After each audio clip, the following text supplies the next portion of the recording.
Right. Okay. Yeah, you're the one who starts the episode. Yes, I know. I was about to, and then you totally cut me off. Of course, of course. That's Of totally what you were course. going to do. We are expletives included. Today we're doing another Steven Universe Rewatch podcast. We're going to be looking at episode 23, Monster Buddies, and episode 24, An Indirect Kiss. Keir, lead us into episode 23. Right. First broadcast, September 11th, 2014. Written by Lamar Abrams and Helen Joe. Storyboarded by same, directed by Ian Jones Quarterly. Um, this begins with Stephen and the Gems, in Stephen's fetching Parker, fighting an ice monster. Because they're in an ice cave. And Yes. I can't remember, I wasn't actually noticing this when I was watching the episode, but you mentioning the Parker made me think of it. Is he also still wearing the sandals? Yeah. He doesn't have proper footwear for cold climates yet. Well, he lives on the beach. Yes, but these ice missions, they've happened twice now. And True. surely his toesies would have got cold when they went up to the Sky Temple. True. I mean, and are sandals known for giving lots of grip? No. I So, think they're known for falling off your feet lots. so surely the booties would be better in this situation. Yes. I mean, at least he's not wearing sandals and socks. Well, no, that just goes against God's will. True. Um, but yes, he has improper footwear for this mission. Anyway, the Gems are searching for a powerful artifact called the Shooting Star.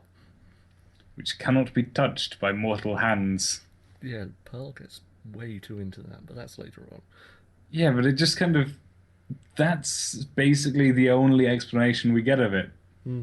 It doesn't actually. Stephen asks what it does later on, and we don't get an answer as to what it does. Yeah, we do see it in a later episode, though. Oh, okay, so we do actually. It does do something other than just be a powerful gem. Hmm. There is a payoff, kind of. Yeah. Cool. One of those payoffs that causes more questions than answers. This show is full of those kind of payoffs. Yeah, thus is life. So, they're battling, the cave is collapsing, Pearl is freaking out, so Garnet does the only sensible thing. She sends Stephen back home. To the basement of torture and hell. Well, all of the monsters are, Yeah, so he can be safe. yeah. I mean, I assume she thought he wouldn't be able to get out of the bubble. It's safe to assume. Nothing else does, really. They don't have limbs. Okay, I can't really say that maybe she thought that Stephen would just kind of sit quietly until they came back, because that's obviously not what he would have done. I mean, I think the question is, have they done this to Stephen before, like when he was a baby? No, the amount that Pearl was freaking out, I don't think this has ever been done before. Okay. Also, why would they have baby Stephen on missions or in dangerous situations? I'm assuming This, they got attacked. well, maybe, but wasn't he living with Greg for the most part? Yeah, but shit attacks Beach City all the time. Mm. Yeah.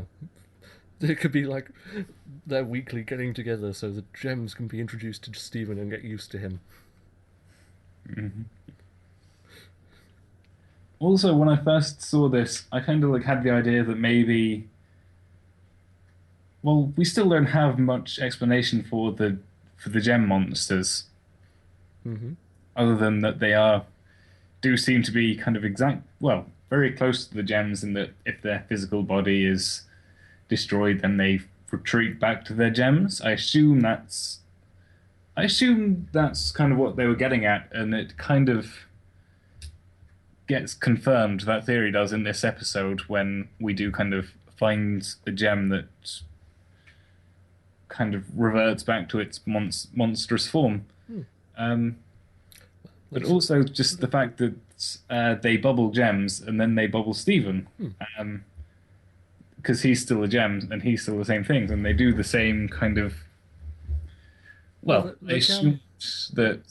I assumed that bubbling was just something which they did to gem monsters. But Uh, it is shown at the end of the episode that you can bubble other things. yes, he can bubble crisps as well. So Chaps. chaps. So yes, my theory that gems and gem monsters are kind of one and the same to an extent might still be true, but this has absolutely no bearing on it. Well, let me put it this way: major revelations on that front in the next episode.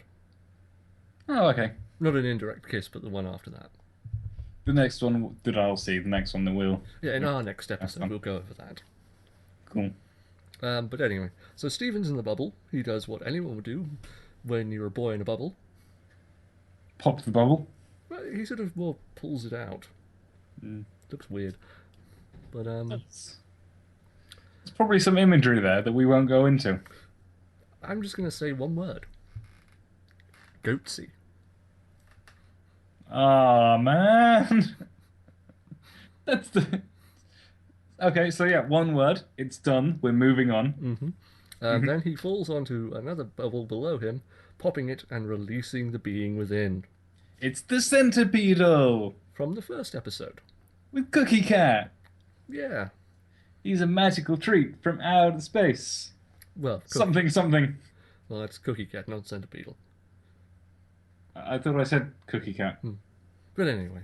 Cookie Cat came from space to save the human race. Now, sort of, how closely did you examine Centipedal's transformation sequence? She goes from a small ball with a kind of an eye shape, Hmm. and then transforms Into the kind of larger, in kind of like just like a light phase to the larger, not as big as it was when you first see it, but kind of an in-between stage. Well, And then goes back to kind of baby centipedal. Yeah. Now, if you look at the first stage, the form is humanoid. Oh. That's something I missed. That's quite interesting. Yep. I'll go and rewatch that as soon as we're done here. Or maybe after we're done here and I've had a few sleeps. Well, it'll be more explained in Mirror Gem or Ocean Gem. I forget which episode. That is very interesting. If we can jump ahead a little bit, something which Garnet says.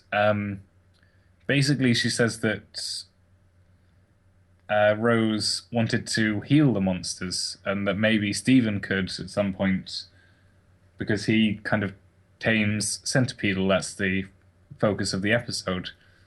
Yep, throw it. Does healing them basically mean reverting them back to crystal gem humanoid shape? Well, we haven't had any healed thus far in the show. But, Carry on. but, as of the day this is posted, we're having another Stephen bomb. I haven't even reached the first Stephen bomb yet, but I'm assuming that that's when stuff goes down. That's when we get big revelations and lots of things happening. Yeah. Yeah.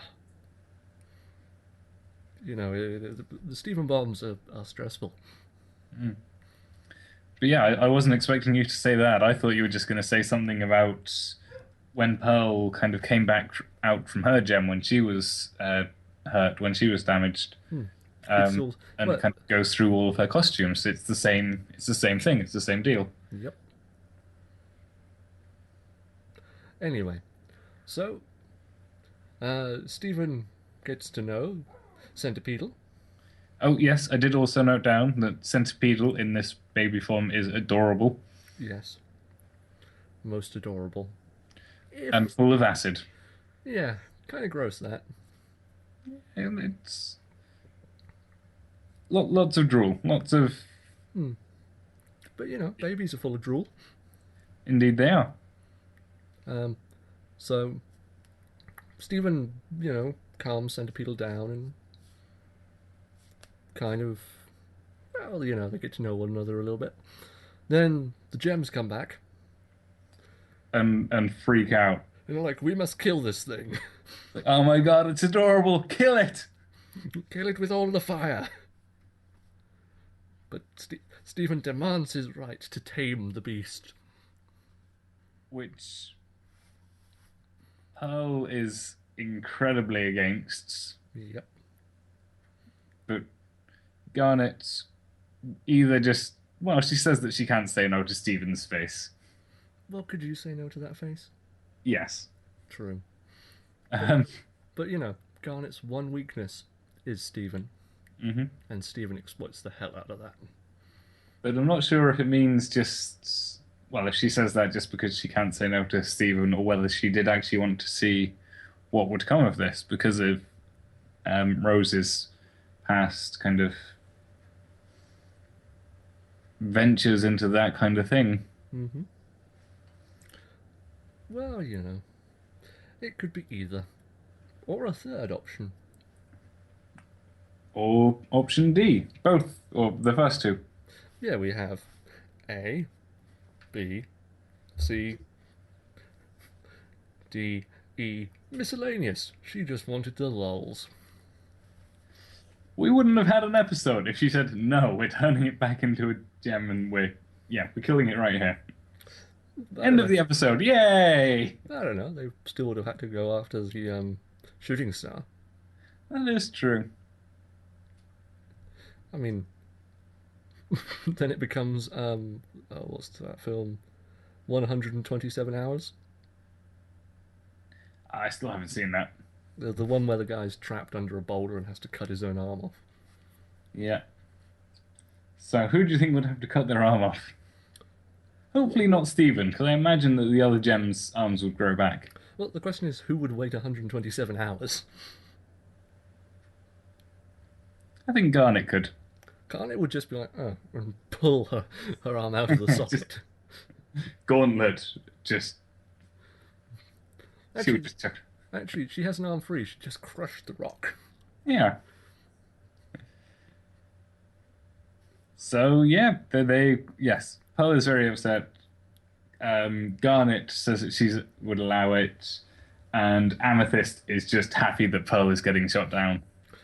But Amethyst is just happy to be there. So, the gems, in their wisdom, go ancient Greek on Centipedel's ass and chain it to a rock. Hmm. How else are you going to show love and affection to a disgusting creature? Well, presumably then, you know, Pearl would come down to the beach each day and eat Centipedel's liver. Because Pearl is Birdman. Yes. See what you did there? I is classy. Was that the same guy who had acid dripped on him? No, that was Loki. That was Loki. So that's a different pantheon altogether. Yes, Loki was chained under in an ice cave with acid falling on his face that his wife had to hold a small plate over and she had to throw it away, but then he got out acid on his face. No, no. But yes, being tied to rocks and being tortured seems to be a pretty common theme in these ancient mythologies. Yes. And that's where we are now. Yeah, and Steven's like, yeah, this ain't gonna work. You Yeah. go in the house. You can't calm people down when you're bearing weapons at them. It's like, come on, it's totally safe. I've just got, ancient powerful weapons that have been used to beat your ass up several times. Yeah, it's a rare situation where someone relaxes when you chain them up. Well, no, he relaxes. Well, actually, doesn't he get free before he kind of relaxes properly? He breaks one of the chains before they leave. Fair enough. It's really once the gems leave that Centipede calms down. Mm. And then Stephen kind of frees him from the rock. Yeah, and then they bond over processed potatoes. Yes. Truly Assuming, is this some kind of video game reference? Is there some kind of monster training video game where you kind of give food to some kind of animal companion to tame it or to make it more affectionate, that kind of thing? Well, It feels like it would be a common mechanic in that kind of game, but I can't think of any examples at all. well, the newest Pokemon, you do that. you give them macaroons to improve their mood to you. Yeah, but That whole mechanic is kind of crappy, though. and I've played through the entire game and didn't use it once. I only did it because I had really cute Pokemon in there, Hmm. so I liked them rolling around with big hearts and being. Wee! That sounds like it could be fun, but But then yeah, again, I'm the kind of person it's, who spent most of Pokemon Yellow just making Pikachu as happy as possible. mm, as you do. Well, yeah, you could turn around to him any time and be like, "How you doing, buddy?" And he'd be like, "Yay!" But it was completely optional. It wasn't like a main focus of the game. Hmm. That's what I'm getting at. Yeah. But no, I don't know any other thing where you feed animals and you make them happy other than actually owning animals. Mm. You know, the only reason my dogs love me is because I occasionally feed them. The game of life. Yeah. But so while bonding over processed potato products, Chaps. a dastardly seagull attacks Stephen. And bites his hand. Yep, and Centipedal rushes to his defense. Bite. Yes. What did I have here? It's like, saved by the violent acid spewing monster. I don't know. I kind of want someone to do an edit on that sequence and turn it into the standard Pokemon thing. Oh, so just kind of Wingle appears or something. That's a seagull, and you have Centipedal. Go, Centipede. Use acid splash. It's super effective. Seagull has run away. He didn't get a chance to catch it. Duh. Well, you've probably got like 1,500. They probably do have lots and lots of monsters under the temple. Yeah. Maybe that's where all the Pokeballs go. Maybe. Maybe. Anyway, Anyway, so the gems are in the kitchen talking about what horrible decisions Steven's made hmm while Amethyst is eating a sandwich. and Garnet is trying to figure out a way to get the shooting star back. So basically, just Pearl's complaining about Steven. Yes. Pearl does not come across very well in this episode. In either of tonight's episodes. Yes. Well, in this one particularly, I think. Yeah, indirect case is more crazy Pearl. Yeah. Anyway, so Steven comes in and shows them the new trick. He makes seagull noises and then acid splash. Um, First destroying a picture of Pearl that Steven had on the fridge, hmm which makes me wonder, did Steven put that there or did Pearl put that there? It wasn't actually on the fridge, though, was it? It was just on the wall. No, it was on the fridge. Oh, okay. Um, Which makes me wonder, did Pearl put it there and sort of go, well, if I put it by his favourite thing, he'll like me more because of the connection. no, I think if there's anything on the fridge, it was probably Stephen. Probably, yeah. Which Amethyst finds hilarious. hmm And then, There's also lots of other structural damage that Amethyst finds hilarious. but you know, then shit gets real. So real. We get the most quotable line from this episode. Yeah. No! Metota! Amethyst sandwich is dissolved into acid prematurely. Yep. Things. What is it now? Consequences will never be the same again. Yeah. It's such a random line. I don't even. Um, so, yes, Stephen presents the monster that he has recently tamed. Pearl and Pearl and Amethyst kind of freak out because of all of the damage to the building, pictures, and sandwich. Yep. And Garnet kind of realizes that Fluffy Mane, whatever its actual name is, Centipedal, Let's just call it Pedal. Pedal. I don't like Peedle. But Little yes. P. Say again? Little P. Lil P. I like Lil P. I also like Fluffy Mane, which is my name, which I created. Yeah, but it makes it sound like a pony. Maybe that's why I like it. That would be a very strange pony, one that spits acid. No, it would be like a pony with a lion's mane. Which one would be weirder? Acid spitting with a single eye in its mouth. Yes. Well, actually, no, that would just kind of look.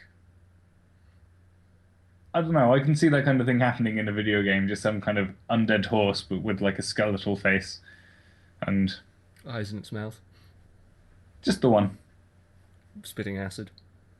I'm It's pretty. from hell. It's undead. I'm sure I've seen fan art of it anyway. So where were we? Yes, they were. Yes. Garnet thinks that acid spewing powers and of dissolving this would be the best way to get through all the ice and rock in the ice cave. Because, that won't affect structural integrity at all. It will affect it a whole lot less than punching through everything. That is traditionally Garnet's method of getting through anything. That, as we see in the next episode. Yes. You know what this sequence really reminds me of? As they're going through the ice cave, Centipedal making the way through for them. Oh, when they're having the acid montage. Yes. Or the acid trip. Very nicely done. Thank you. Well, at least it's not brown acid. What does it remind you of? It reminds me of the Lunar Sea Spire. It kind of does. And also maybe a bit with the Sky Temple, or the Heaven Temple, whatever it was called. More in... Well, visually it's very similar, but I mean thematically, because it's sort of the gems learning to trust Stephen and his decisions. I suppose that's true, yeah. Because none of them would think to utilize Centipedal in this way. No. Probably Pearl would try to create a matter transporter and it would fail.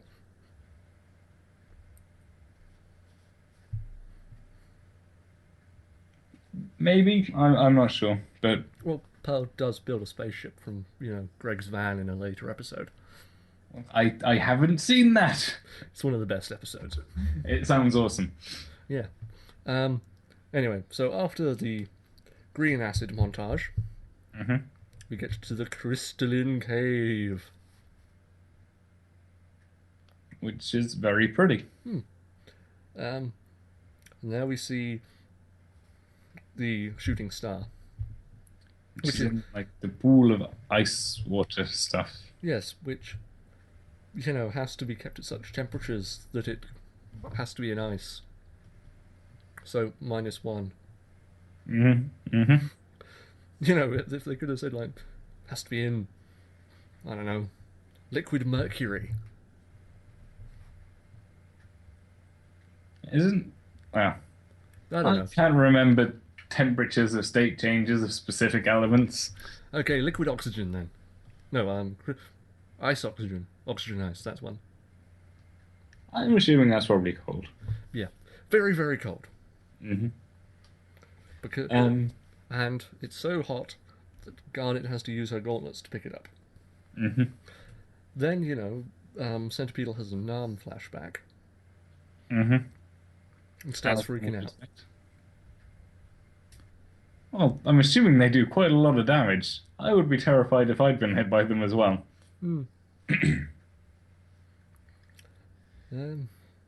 And I can't remember the order. Does it kind of do its acid kind of spin go around? Spin cycle? It does. Let's not go through the whole sequence. Well, I think basically it freaks out, the gems overreact, then it freaks out even more and does a spray attack. Yeah, that's the bit which I meant, sorry. Which does look cool. And I think it's the first time we've seen a secondary attack from anyone. Because everyone has at least 2 attacks that we know of thus far. So, Centipedal's is rotating your head and spraying acid everywhere. Did we not see that in the first episode? No, not with the rotating of the head. Um, and yeah, it makes the ceiling kind of fall down a bit. Mm. Um, and then, Stephen starts crying. Tries to calm it down again, tries to calm down the gems as well. Yeah. It's basically the end of the first Pokemon movie. If you say so. I'm not sure if I see the connection myself. I don't know, that was the only other thing where, you know, tears were a plot point I could think of off the top of my head. Kind of I'm sad. sure we could come up with many if we had the time. Kind of sad to say I saw that in the theatres. So did I. What do you mean, sad to say? That was awesome. It was mediocre at best. Dude, you had like the super intelligent Pokemon who was creating clones of all of everyone. And he was like, yeah, I'm just gonna kill you all and start a new world. Mewtwo, But you you mean? do add it. And they did nothing. Well, Yeah. actually, no, they tried and then they failed. Hmm. And then, Pokemon Tears saved the day. Hmm. I mean, at least it was better than cheering people on saving the day. Yeah, but like all of the humans are completely ineffectual. And Ash died. Well, he got the stone status affliction. I mean, Yeah, that it was proved. easily cured by either what is it? Is it soft? I I don't think it's know. soft. Some fancy item. I don't I'm not play sure if your it's just. Final Fantasies. It might even just be generic JRPG term. I think it is. Bah. Actually, no, is it a gold needle?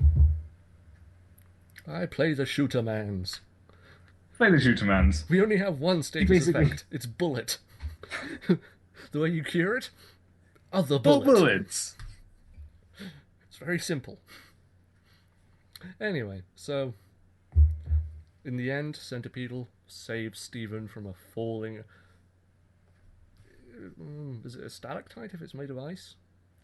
Uh oh, that's a good question. I don't know. I'm not up to date with such You're not a geologist. I'm not a geologist. Though, is that even in the purview of geologists? I'd imagine so. Well, It's it's not. cave formations. But it's not rocks, it's ice. It's water formation, so surely you'd need a hydrologist. We're getting way off topic. Way off topic. I don't know. Let's see how far we can go down this Wikipedia rabbit hole. I don't know. We started with the Pokemon movie. We're going into ice formations. Let's just call it a stalactite. Basically, a large stalactite's going to kill Stephen, but Centipedal sacrifices herself, and then everyone's sad again. But also we kind of skipped over the second most quotable line in this episode, which I've written down. It's like, you have to remember, this all happened today. Ah, yes, as Stephen's trying to calm down Centipedal. Yeah, do you not think that's like a fun line which bears noting? Hmm. Yeah, there's also the other quotable line from the very start of the episode. You got garneted! Yeah, that just does not flow at all. Yeah, but it's Amethyst, so you know. Um, well, she does say the other one. I can't remember. Was it shut down by the G Squad? That was much better. True. And she does actually refer to Garnet as G and Pearl as P. Hmm. Anyway, let's round out this Just episode. one. So, So yes, the Stephen gems bubbles. turn to. Oh no, Well, let's sorry, you finish go. it. Stephen bubbles Centipedal and sends some chips with her. And Garnet and Pearl explain that, he did a good job and his mother would have been proud because she tried to use her powers to heal the monsters but was unable to do so. I assume because she lacked heart or some kind of typical anime bullshit. Oh, just I don't know. Might just be some kind of human thing. So what? Humans are the white mages of the galaxy? Nah. But it's just kind of like a. It's the only thing I can think of that would make Stephen different to Rose in any significant way. His hair. Hmm. Um, but yes, Stephen learns to bubble. The gems learn to trust Stephen a bit more. Hmm. Stephen learns a bit about his mom. We send chips to the temple. Yep. I guess the real question will be, will those chips still be there when we get the next Centipedal episode? Well, I imagine all of the gems are being held in stasis, so surely the chips would also be kept in stasis. Yeah, but I just wonder if Amethyst will steal them. True. I don't think she would. Really? Yeah, I think she would leave them there. Really? I'm not sure if she would be allowed to, in the temple. She's not allowed in that room. She would get shot down by the G Squad. Yeah. Even though she does have direct access into that room. Hmm. Again, G Squad shut down. Hmm. So let's round things out. What did you think of this episode? I kind of liked it. Mm-hmm. It's well, I just um, I don't know where to begin. It was fun. It was interesting. We had lots of gem stuff. We had lots of new magic things that kind of you learn a bit more about the gems and well, you find out what the inside of the temple is like, where we're always bubbling gems to, Mm-hmm. which is in itself like a really cool place to see.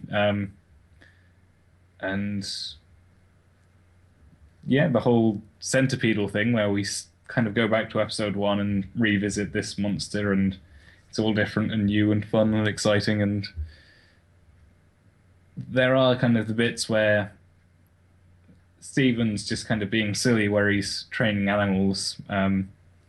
Back to like when he was trying to train Lion, it's at least it was kind of quick and actually led somewhere in this episode rather than with Lion. But yeah, kind of slow at those bits, but still fun. Mm-hmm. And yeah, kept good pacing. Don't really like how Pearl was in this because as a Pearl fag, I don't like seeing Pearl be kind of. Less than your perfect waifu? I wouldn't say that. She's allowed to be crazy, but I don't know. She was just too quick to kind of just try to destroy the cute, disgusting monster. That would have hurt her precious Stephen. Exactly. She got kind of overprotective and overbearing, and it's just kind of a bit off-putting. Mm-hmm. Um, so yeah, generally I quite liked it, but I don't know. It's not going to go on the favorites list, but it's still very deserving of merit. Mm-hmm. How about you? I too like this episode. It's just a good fun episode, and also a nice way to redo an older enemy without having. It's a good way of having the same enemy twice, I think. Yeah, because it's completely different. Yeah, and I like that growth. Um, yeah, not much to say really. It's a fun action episode. Mm. Really, the only thing I dislike is a lot of the dialogue is bare bones. So it's sort of very much let's get us to the next plot point. I suppose. Unless it's Amethyst who does nothing in this episode. You did nothing this entire time. Mm, I yeah. honestly think she did less than Lion in this episode. We didn't even mention Lion because he's in one scene and all he does is growl. Well, yeah, but Amethyst is also in that scene and also growling. But yeah, aside from most of the characters being pointless, it's a fun episode. Mm-hmm. So let's move on. Episode 24, An Indirect Kiss. Yes, first broadcast September 18th, 2014. Written and storyboarded by Raven Mulsey and Paul Vilko, and directed by Ian Jones Quarterly. And this episode begins with Stephen being gallantly carried by Lion to the lighthouse atop the temple to have a picnic with Connie. And yay, Connie's here. And Stephen's incredibly depressed. Yay, incredibly depressed. Also, I should note, if you look in this part of the episode, there is a fence around the lighthouse. Which is subsequently brought up and basically, yeah. Yeah. Connie just says, it's like, hey, there's a new fence. Yeah. A fence is here. Also, I can't remember who you said animated this or storyboarded this episode, but again, we get the weird faces. Yeah. Quite sure that we have a return to the Danny DeVito Stephen face here. Yes. That's when Connie's trying to wheedle the story out of Stephen. He kind of reverts to what, like 50-year-old Stephen. His face melts. Yeah. So Not a pretty sight. So Stephen's very upset. And he tells of how Amethyst was goofing around on the cliff where him and Connie are right now. Mm-hmm. And, she falls off the cliff. I was going to say Amethyst did to Stephen. That's a fair way. Actually, no, Stephen wouldn't do it like that. Also, well, I was going to say that the reason I don't think it's like a proper Stephen is because Amethyst only did damage to herself, really. A Stephen tends to be a bit more widespread in its destruction. Also, a Stephen starts with good intention. That's true. He doesn't intend to cause the mess. He's just looking to do something and, got unlucky.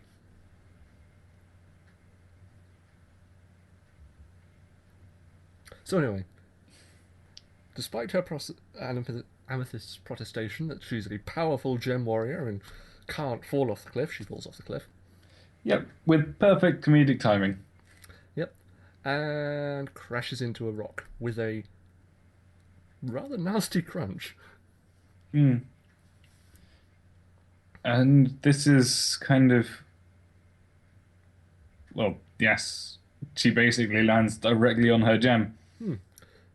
Which is in a fairly unprotected part of her body.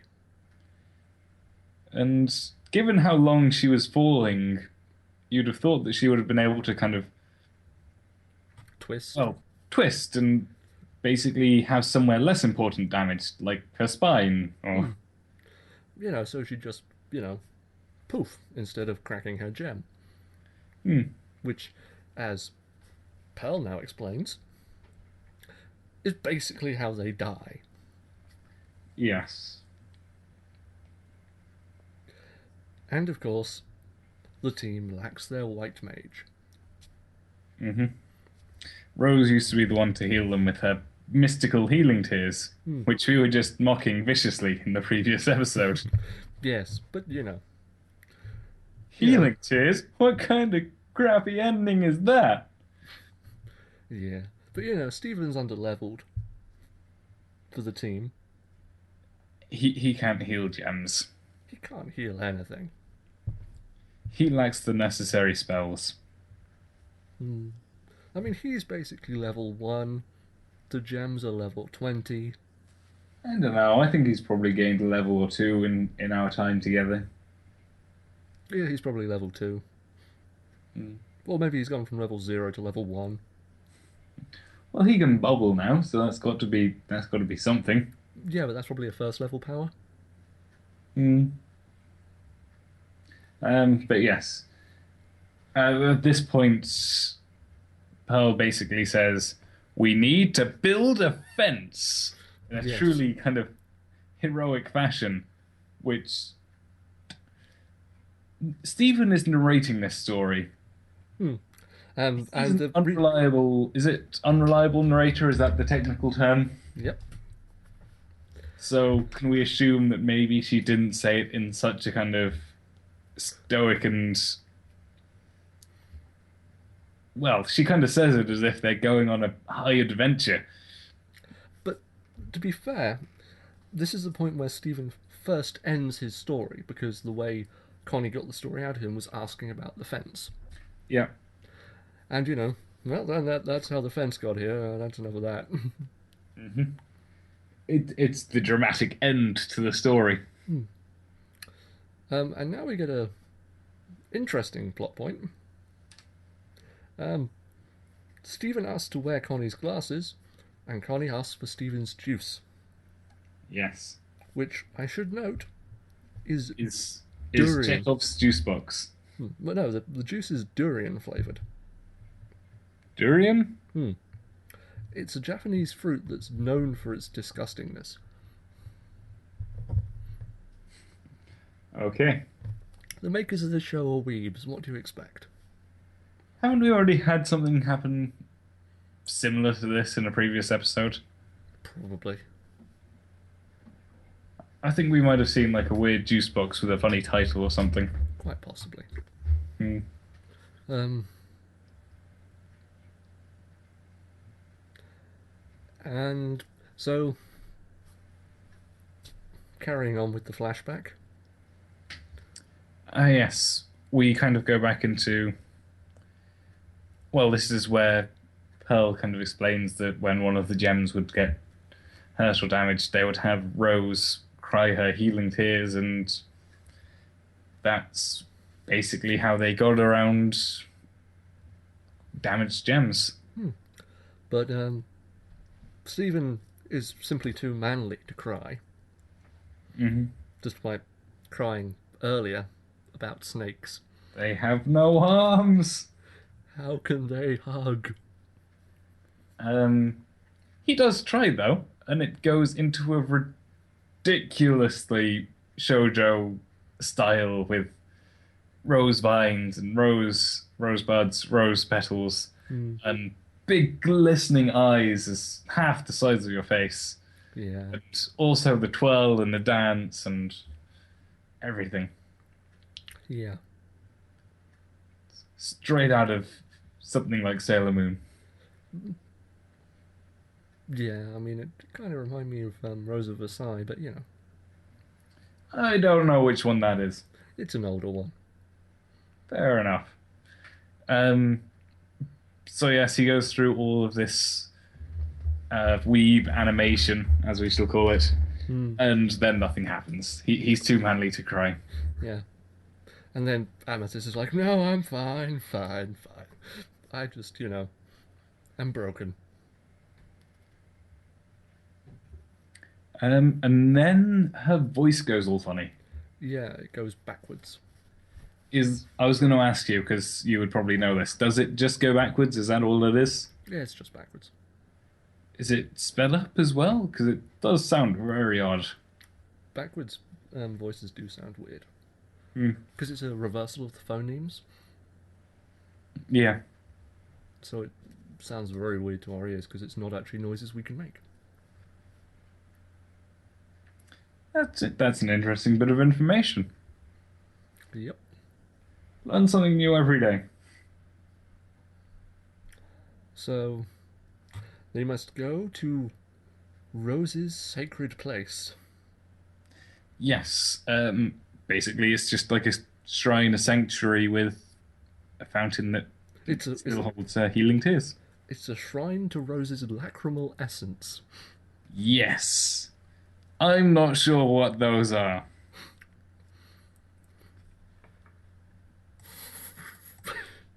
I'm assuming tears. Yes. I assumed that. Let's not check. Ah, I the It comes from the lacrimal gland, which is the gland that secretes tears. See, it's perfectly innocent and not entirely creepy. Hmm. The way she says it is still creepy. Pearl has a mighty thirst for Rose's lacrimal essence, among other things. Yeah, that's weird. Also, Pearl's kind of crazy. She is kind of freaking out at this moment, Yeah. which is, I don't know, kind of sweet. Would you say that she cares this much about the possibility of Amethyst dying? I'm not sure it's Amethyst this worry's coming from. Really? Where do you think it's come from then? Well, firstly, it's a realization that their potential immortality's over. Mm. Secondly, it's that this sanctuary to Rose, who Pearl is a little devoted to, shall we say, is no longer functioning and is fairly overgrown. Mm. Because the fountain is covered in rose brambles. And also, if you there's a particular line where basically I think Pearl is describing the team. Shall I read the line? Yeah. Pearl. Now, let's keep it together. Our memories of Rose can't be tainted by some overgrown brambles. Look at them, they're a mess without her guidance. Directionless, pathetic, clinging things. It's going to be okay, Garnet. Yeah, I do remember that line, and yes, it does kind of sound like she's maybe sort of talking about the team. Yeah. So, Stephen and Amethyst are sort of hanging out. Stephen's still trying to cry. Hmm. But he's still too manly. So he demands pain. Yes, he kind of translates maybe something that Amethyst doesn't say or does say, that pain can make someone cry. Yeah, she slaps her hand across her face, as I recall. Mm. And then the brambles attack Stephen. Yes. Amethyst saves him, even in her weakened state. Which And then, Pearl tells her off for. yes. She tells Amethyst to stop roughhousing because It'll make things worse. And then her body glitches some more. and I'm sure she would have said something sassy if she could. So now we see Garnet's solution. Punching a rock through things. Yeah. Then Pearl does a weird walk. I can't remember this weird walk either. I know she's kind of She's going. all sort of twitchy and sort of at angles. She's got the crazy eyes. She's got the crazy girl hair. The crazy smile. Yep. The kind of everything's falling apart, but let's keep laughing because everything's hilarious. That kind of the nervous laughter. And the fountain's not working once they get to it. Which makes things worse. Yep. And then, flashback ends and it's back to Stephen and Connie. Mm-hmm. I didn't notice anything down for these. The framing sections. Yes, so Um, have to remind me what this particular one was. Basically, Stephen returns Connie's glasses. And Connie demands he finishes the story. Yep. And And yeah, then Pearl and Garnet leave to try to figure out what's stopping the fountain, and Amethyst and Stephen stay behind. then, Stephen has a moment. He does, because there's a statue of But Rose no, there. not just one. There's several statues of Rose, including one giant one. I think my entire focus was directed on this one giant one. There's sort of two statues of Rose at every corner, and I think the giant statue is being held up by small statues. I'll probably have to go and watch this one through again just because I keep missing these little details. Hmm. And you know, sort of. I wonder who built this shrine. Probably Pearl. Yeah, probably.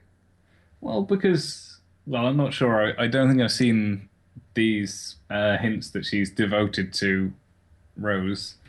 Of course, there's her kind of freakouts that are happening at the moment in this episode, and also she has been shown to be able to create things with her gem before. Hmm. She was able to create the police tape, and she's also kind of created at least holograms of more detailed structures and stuff.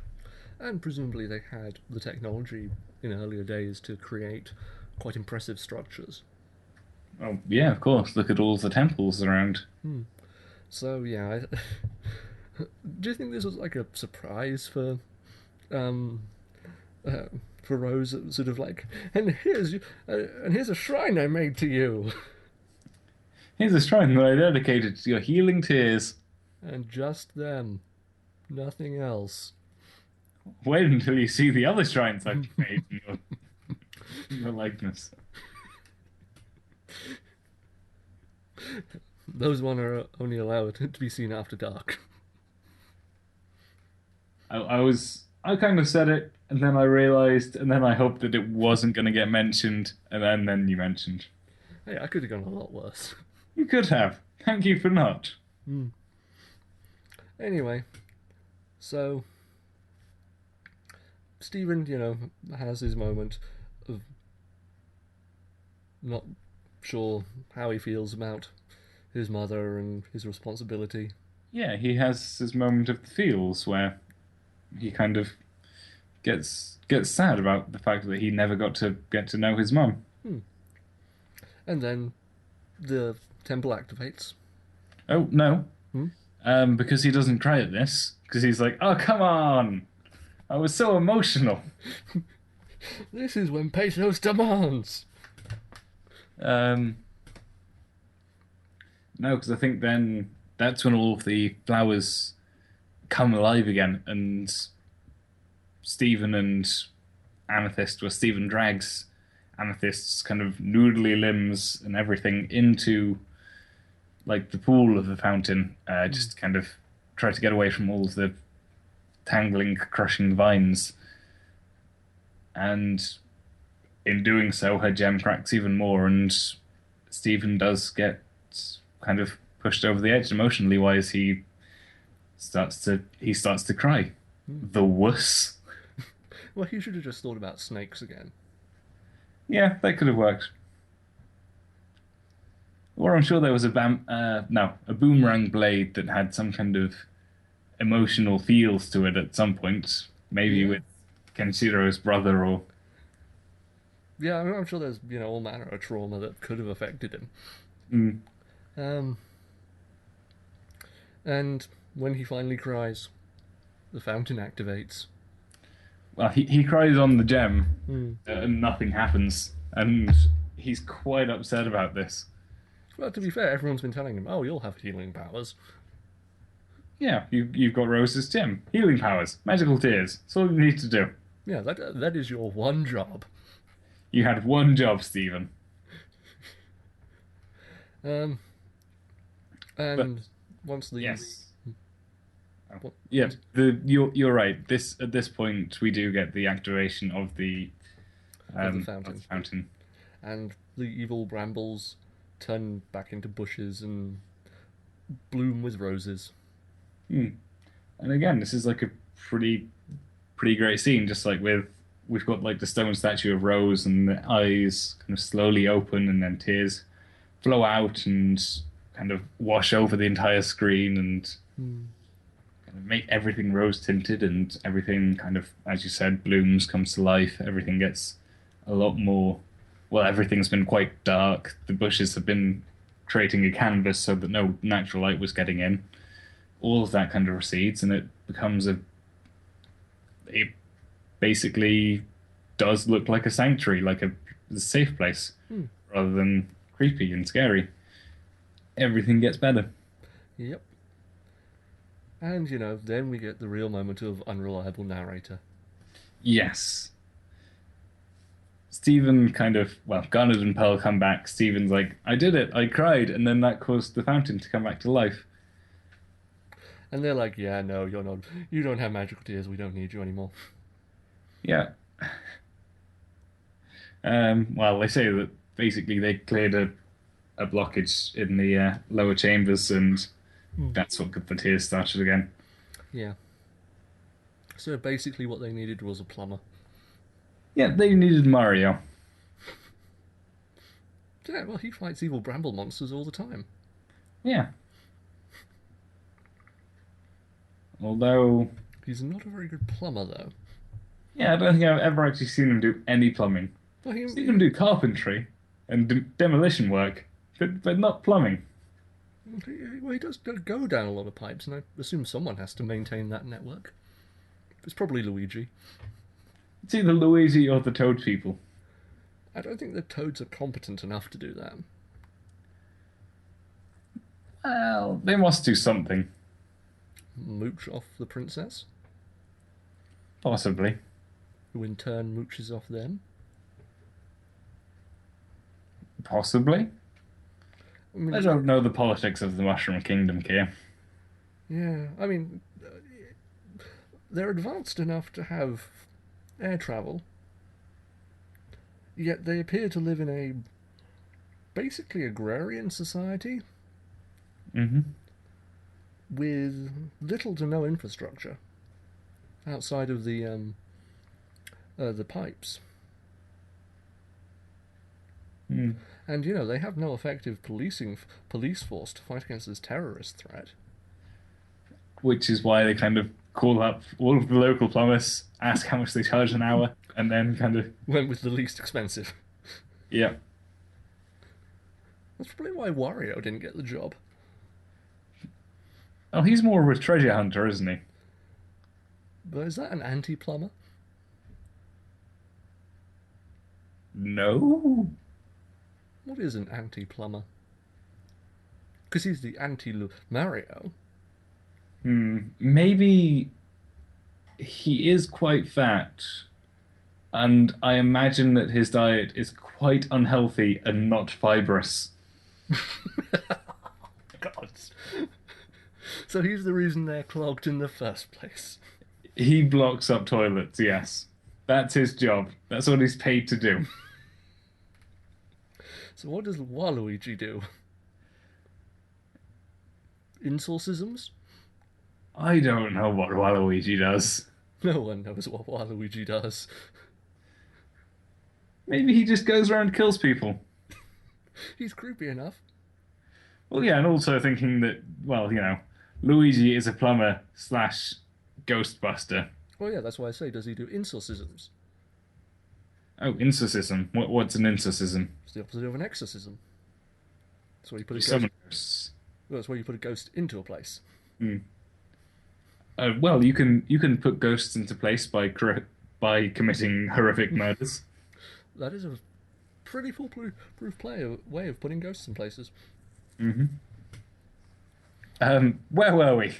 End of the episode. Pearl was being awful to Stephen. And Garnet. Then we Yep. return to our frame, and it turns out Stephen doesn't have magical tears. He has magical spit. Yes. He basically heals Connie's eyes with the juice box backwash. Yeah.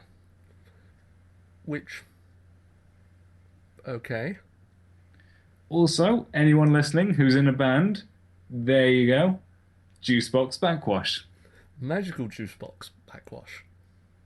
It's kind of hard to say, but that just adds to the Well, that's why it's a hipster to the band. term. Yeah.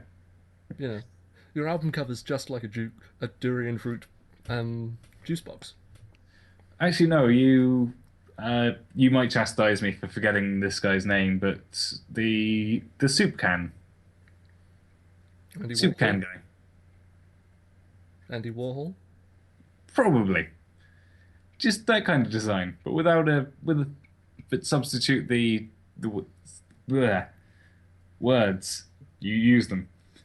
Substitute the soup can with a Mm-hmm. juice box. Mm-hmm. I'm sure it's in enough hipster art collections or poster collections or something that I don't know. counts as a hipster thing. Warhol is a very well-known artist. Yeah, but it's going to be the hipsters who kind of put him on such a high pedestal. Mm. No, he's a legitimately good artist. That's why he's on such a high pedestal. He produced some genuinely interesting and thought-provoking art. Well, yeah, but still, that's kind of the thing that hipsters are all into. It's like, No, they're just hey, interpretation. and where will you find more pretentiousness than in art? Craft beer. This is too far from the topic. I can't even remember how we got onto this. Oh yes, backwash juice Ma- box, juice box backs, juice. Don't say Magical it twice. juice Don't say it box twice. backwash. That's the one. Anyway, so Connie is healed of her eye problems. yes, while they come to a moment where, well, would it be so bad if you weren't a magical girl, boy? Um, yeah, she's like saying, You know, you'd be more like me, and we could have more in common and hang out and stuff. and she kind of leans in close and blushes. Yeah, which, you know, if they were a couple of years older, would be perfectly fine. I don't even know how old they are. Between 8 and 12. Is that not acceptably cute? Not in my book. I think it's cute. Well, you're just a degenerate. It's still cute. Anyway, so once Stephen realizes he actually has magical powers, he He rushes off pulls the kiss and runs away screaming. to the gems. Yes. Then Connie pops the lenses out of her glasses and puts them on. Well, because she panics. She doesn't know what she would say to her parents or worse yet, her optometrist. Yeah. I mean, it's not like, God forbid, you grew out of your eye problem. Mm. You know, you just say, "Oh, I'm having headaches a lot. Maybe my glasses need changing." Mm. But you know, Connie's not good at the long haul lie. No, I can't imagine her being very good at lies. Yeah, probably not as bad as Stephen is. Yeah, I can't imagine. Well, I can imagine Stephen lying, but it wouldn't be pretty. No, It would be, no, I'm not going down to the temple to look at Centipedal. Why would you ever think that? By the way, how do we get into the bottom of the temple? that only works on NPCs. Mm. Um, Actually, there is an episode specifically addressing that. What, Centipedal or Stephen's bad lying skills? Stephen's bad lying skills. Hmm. It's a weird episode. Um, uh, so yes, Um, yeah, she pops the lenses from her glasses, and then it does kind of seem like an awesome scene where she just kind of it's the wind blowing, mm, she kind of does the kind of pop and puts the glasses on and looks heroically into the distance and also strikes a bit of a pose. yeah, but you know, weeb. Weeb, kind of weeb, but I was also thinking wearing thick framed glasses with no lenses is probably one of the most hipster things you can do. Going back No, to no, hipsters. no. They have lenses. They're just straight glass. Okay. Also, Connie's glasses were coloured, Hmm. which is normally a sign of dyslexia. I think it can be other things as well, but because she reads a lot. But then again, you have dyslexia and you read a lot, so Yeah, I mean that's this is a treatment that came around after my time, the coloured lenses thing, which I Mm. really don't see, but then again, I'm partially colourblind, so it's kind of one cancels out the other, maybe. But the effectiveness, I mean. So, you know, did did Stephen Spit cure a deep-seated neurological condition?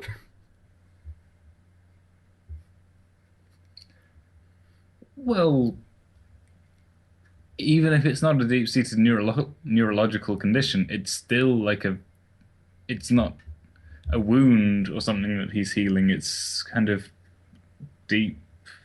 Well, it's eye stuff. Yeah, but that'd be an imperfection in the eye. Yeah, and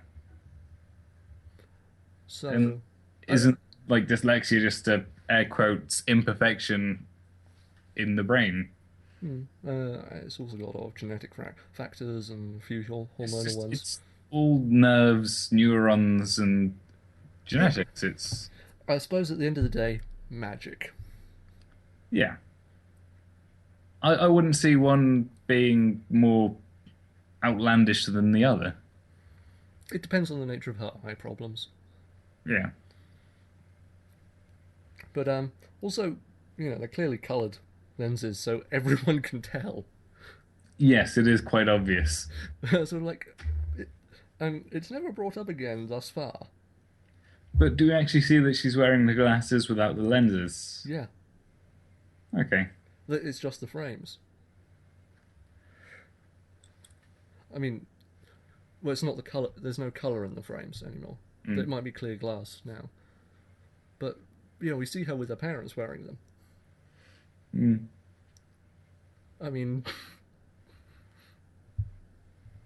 okay, people in this town are so oblivious that they don't know there's alien space creatures at the end of the beach. Mm. That's enough nitpicking. What did you think of this episode? I I quite liked it. I just like Connie episodes. Connie's I can't remember if I've said Connie is best human or when we last talked about it, Greg was still best human. Um, but yeah, I just really like Connie as a character, and it's always good seeing her in episodes. Mm-hmm. And then also we got kind of fantasy gem stuff. We don't.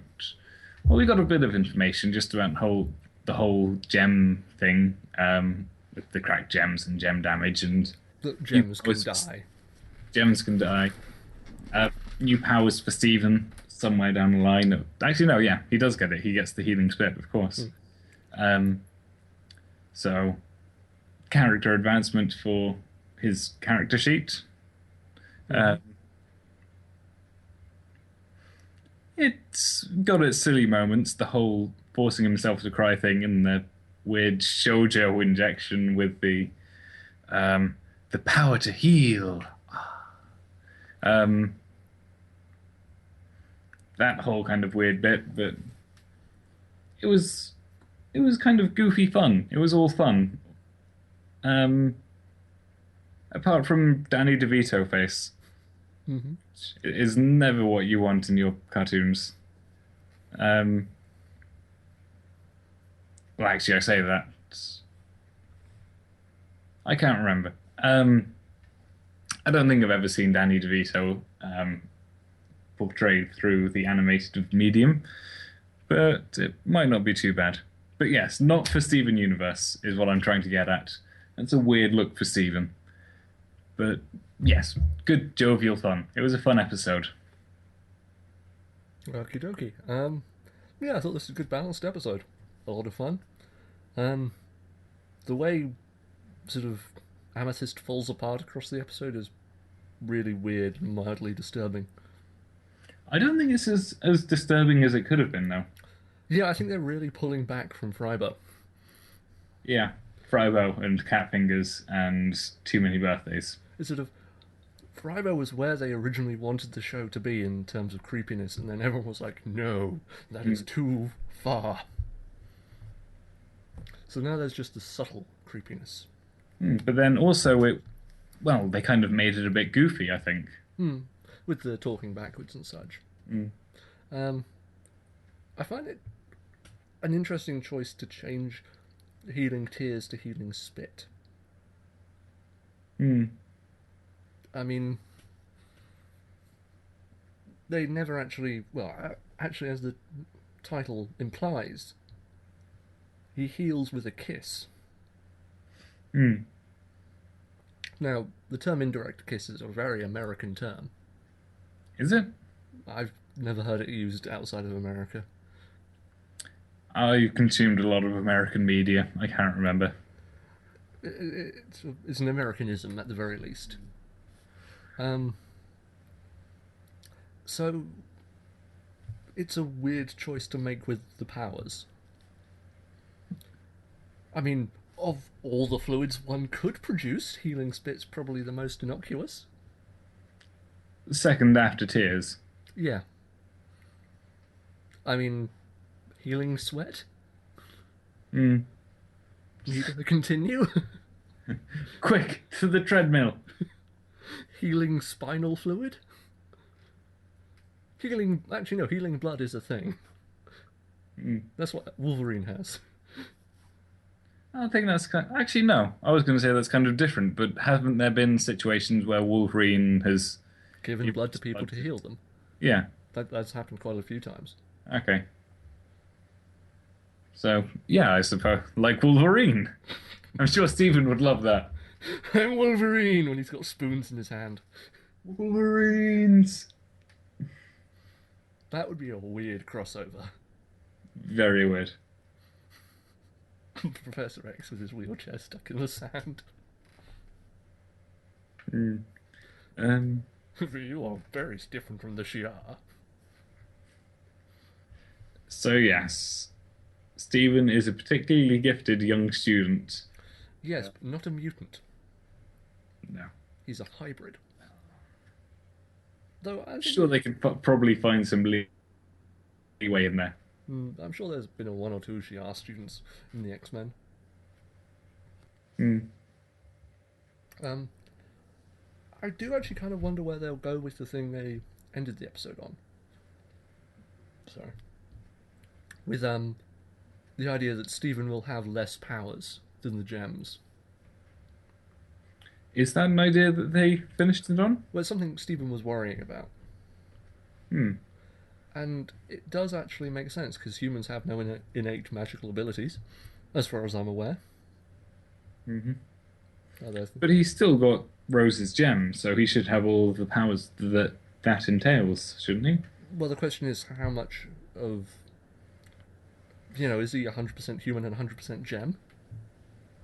Is he literally just something stuck onto a gem? Or has Rose been diluted somehow? No, I think, well, I don't know. I think he's just kind of been something that's stuck onto a gem. With crazy glue.